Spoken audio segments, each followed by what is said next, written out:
Alright everyone, I'm going to be doing a little update video on the T90s for whoever watched the last video. When I first got them, they were simple as heck, so I just shoved a bunch of stuff into the drivers. And then kind of took some stuff out and was happy with a little ring thing in the back and 2 plies in the front. I'm going to be showing you guys how to take this thing apart to mod it a little bit right now. While I'm taking it apart, you just want to pull up on the little pads right here, just like that.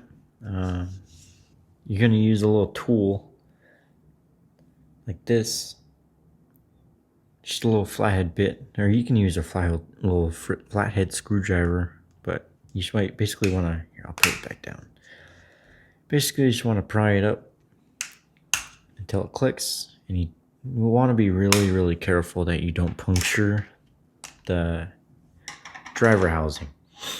And this is the retaining ring. It's going to be a little notch like that. It's going to clip in on each side. Take that out. Here's your foam on top. Acoustic foam and protector for the driver. Yeah, anyway, I'm going to be doing a little update video, my final thoughts of the T90 before I actually try getting rid of them, because that's what I told myself when I bought them. I was going to get rid of them. So in my last video, I said I had acoustic foam, or not acoustic foam, I had acoustic treatment kind of modifications.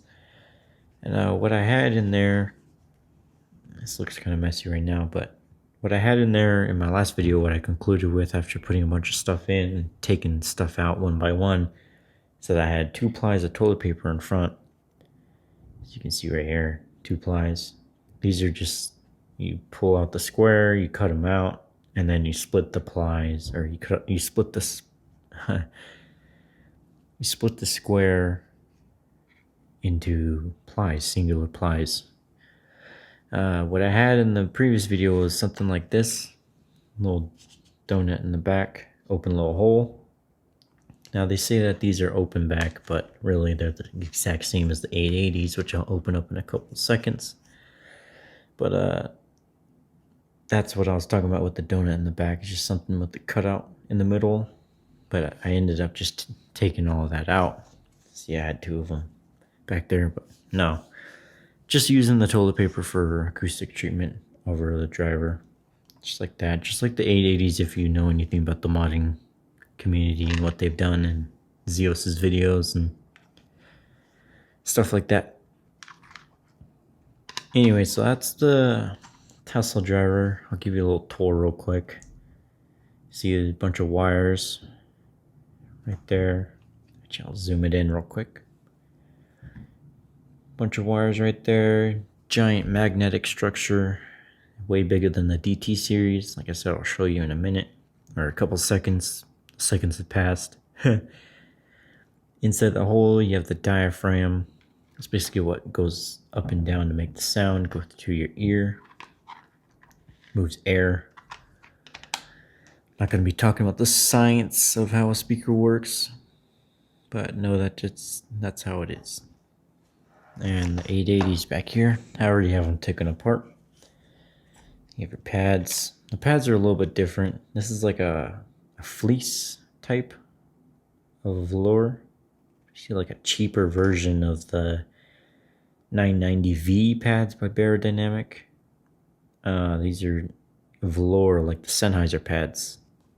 They have rubber on the back, whereas these are more of a PU leather type of thing, and this is just straight rubber. Some sort of acoustic treatment right there. Same setup as the T90s. My 880s are modded. Roughly, it's my first modded headphones, so of course this is gonna look awful. You have the same foam covering. Everything in these headphones is pretty much interchangeable, except for the drivers are a little bit different sizes, I believe. So this is the DT driver right here. See the smaller magnetic structure? I did wire these myself, so smaller magnetic structure. Let's see if I can get this set up without ripping voice coils. Inside joke. So you can see the magnet structure is decently large, more large than the DT or the Tesla driver's magnetic structure is massively large compared to the DT series. A little bit out of frame, but I'm trying not to cut wires here. There's a lot different between the two, but that's just a little comparison real quick that I wanted to give. Go ahead and put these bad boys away fast so I can talk about the 990s.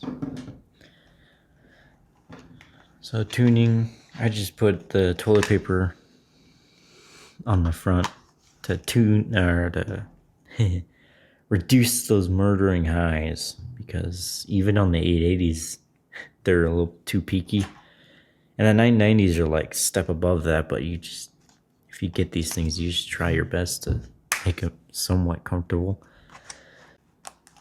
But let me talk about the T90s now. My final thoughts compared to my last video where I was like completely raving about the treble or the detail. It's mostly the same. You get massive amounts of detail with these headphones. For example, on a song called Static by Millie.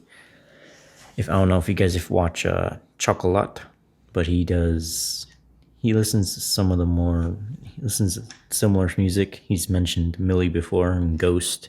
I'll show you guys in a minute or so. He points out the orchestra in Millie and how there's all this detail in their song. Anyway, I listened to their song for the first time and didn't care for much for it until like months later when I came back to their music and their different songs, that I figured out when I got these headphones just how much detail they put into their music. It's like an orchestra, anime-ish type soundtrack thing for shows, and I don't know much about it, but the music is great. So, Static by Millie. First thing I want to talk about is just how in the beginning of the song, you just get this little turn of the dial. I mean, you don't hear this, but you can imagine that's what's going on. Turn of the dial of the microphone's amplifier going up. As a person's just playing the piano, and you can hear the keys being pushed down, and the hammers hitting the strings in the piano, and the foot pedals being pushed down and up and down and up, and the bench moving. The person on the bench moving around to readjust for the different keys. These things just freaking expose that so well. And it's probably because these things are only good at treble. So once you take away the bass and the mid-range and really only give yourself treble, you probably get all these details that are covered up by those other frequencies.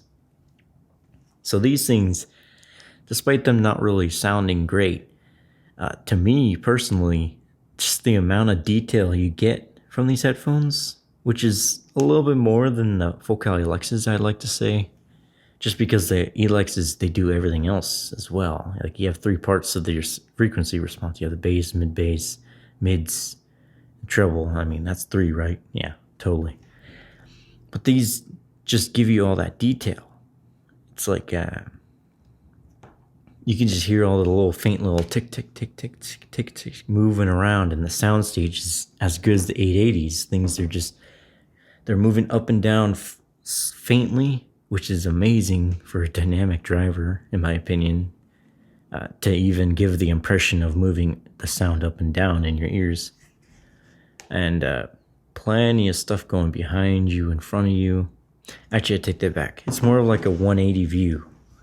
So you have right here, and it goes around, kind of skips the front, so it goes right over here, and then goes to 180 between your eyesight. Unless you don't have peripheral vision, then I don't know. But yeah, this thing's soundstage great for the detail retrieval that they have. It goes hand in hand with itself. And other than that, it's not really, it's not gonna be like, oh, your reference and your perfect all-in-one headphone. No. It's just just the treble and the detail that astounds me. And even then, like stock, I don't think I could bear these things. So I put that toilet paper in there. But maybe I should try them again without it. See if anything improves or gets worse. But I'll do that later. So that was Millie.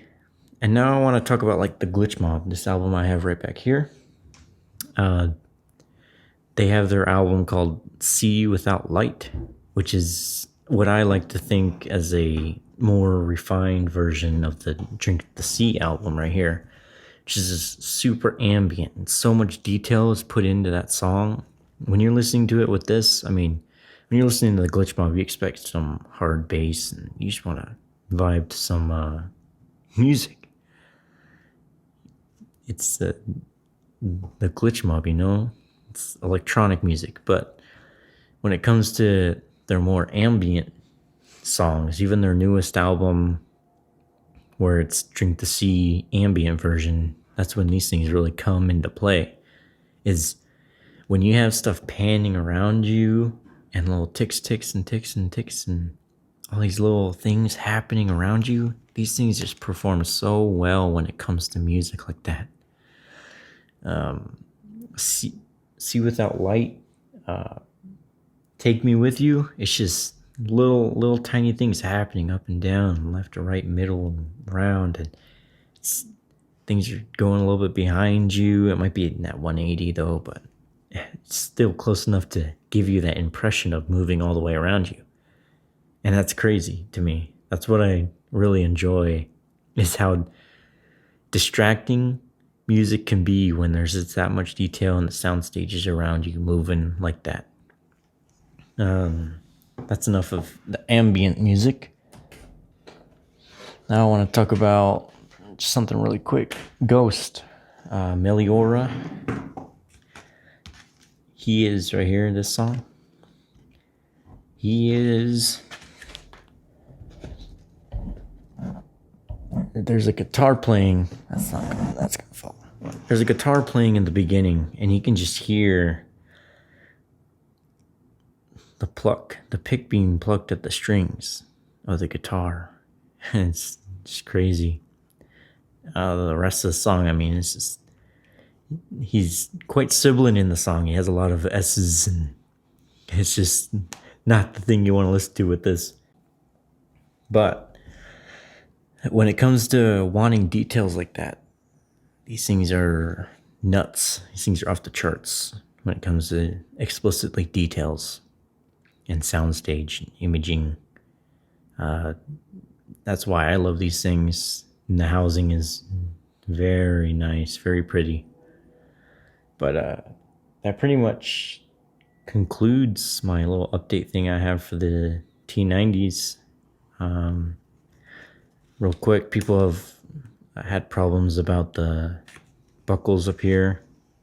I know the 880 ones are awful. I don't like the 880 ones because they're always mismatched and they're always impossible to move unless you have them just right. With this headband, which is the special edition headband, because it's the chrome edition or whatever, usually just plop it on your head and then it moves on its own, and then you take it off and readjust or whatever, but pop it back on your head and it's good to go, just like that. I prefer this headband over the 880 edition headband. But that's pretty much it. The 9-foot cable gets annoying sometimes, but it's nice sometimes as well. But that pretty much concludes my thoughts of the Beyerdynamic T90 and the update I had for it. So any questions, let me know. That's pretty much it, guys. See you next time. Thanks for watching.